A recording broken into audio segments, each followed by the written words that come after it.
This is Heart Awareness Month.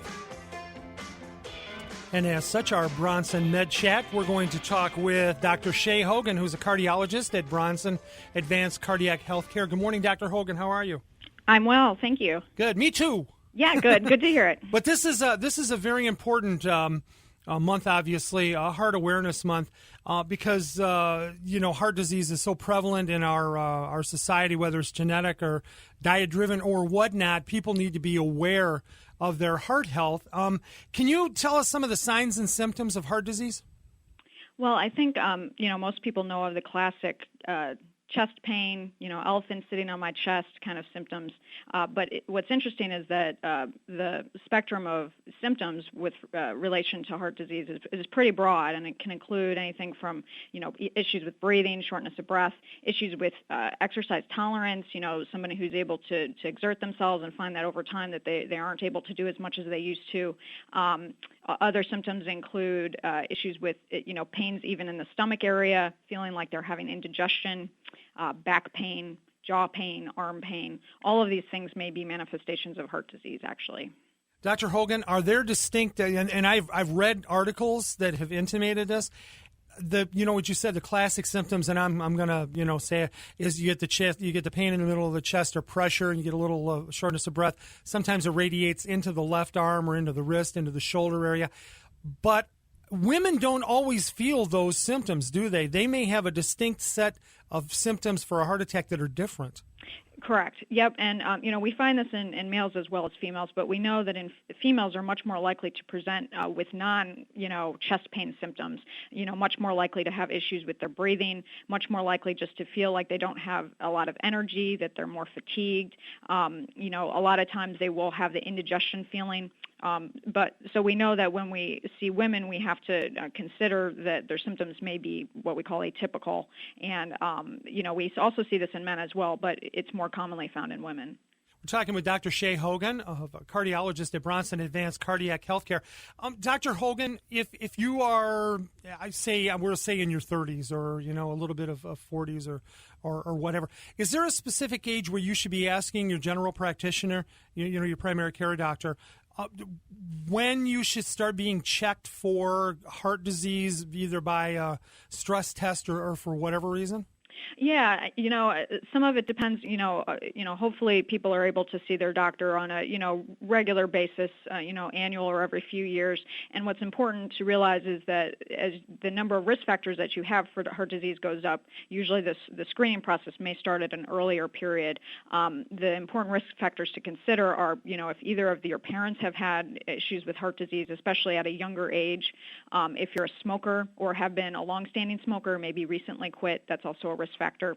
If you've ever been told that you have high blood pressure or high cholesterol, or you're being treated for either of those conditions, or you have a history of diabetes. So all of those risk factors increase the chances that you're going to develop heart disease over your lifetime. And so if you have risk factors at a younger age, even in your 20s or early 30s, at that point you want to be evaluated by your doctor to see if screening at that point is appropriate. What's also important to consider is that controlling these risk factors, being on medications and having these issues being taken care of, is an important way to hopefully, prevent you from actually developing heart disease or delay further progression of any disease you may have. Now, you have to promise not to yell at me, Dr. Hogan. I won't, I promise. The next question is, if someone who thinks they're having a heart attack or they have chest pains, should they drive themselves to the hospital or should they call 911? Because I've had chest pains before, and I just drove myself to the hospital. But that's probably not a good idea, is it? No, that's not so good. We always strongly recommend that people call 911 if they're concerned that they're having a heart attack. And always, the concerns are, there's several important concerns which are legitimate, which are, the cost involved potentially, as well as, I don't want to make a big deal out of nothing. But at the same time, if you are truly having a heart attack, it's important that you be treated, as soon as possible. The paramedics are extremely good at taking care of people, monitoring them, making sure that appropriate medications are started while they're en route to the hospital. The other big factor is that the paramedics can call ahead and make sure that, especially in the wee hours of the night, the crew that may be taking care of you may, be at home and need to come in. So they start that process happening so that no time is wasted if you need to have something emergently done. So from a safety standpoint, we definitely want people to call 911. Unfortunately, I've seen a few cases where somebody tries to drive their loved one to the hospital and something happens, in the car en route, and it's, not a good situation for anyone involved, because you don't have the people there to help you, and the person needs immediate medical attention. So you don't want to be in that situation, and, it's better to be safe than sorry. Dr. Shea Hogan is a cardiologist at Bronson Advanced Cardiac Healthcare here in Kalamazoo. Tell us a little bit about Go Red for Red Day for Women. That's coming up. Yeah, Go Red Day for Women. It's coming up this Friday, February 7th. This is a way to, the American Heart Association sponsors this way of trying to increase awareness about the fact that heart disease is the number one killer in women. Typically when we think about heart disease, we often think about, men having heart attacks, but, females, it's the number one cause of death in females in America. And so it's just trying to raise awareness and get people mobilized and thinking about themselves and their loved ones, and making sure that, someone with heart disease is not missed just because we're not, there isn't enough awareness about it. So what you want to do is you want to wear red this coming Friday to help support Go Red Day for Women, and make sure that that you honor that. Dr.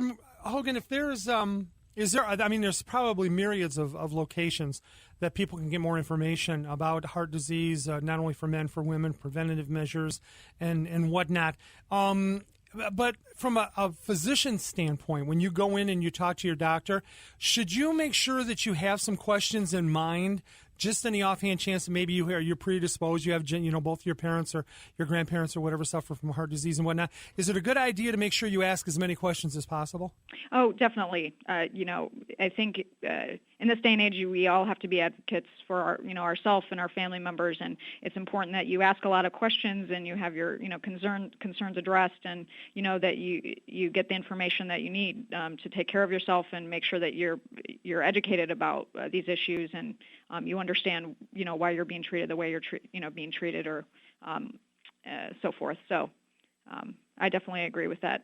So, Dr. Hogan, if you were looking for more information, you just basically want to just type heart disease in a search engine. You can actually, if you type in, Go Red Day for Women in, an internet browser, it will come up to the American Heart Association page that takes you to multiple links, and that's a very good starting place.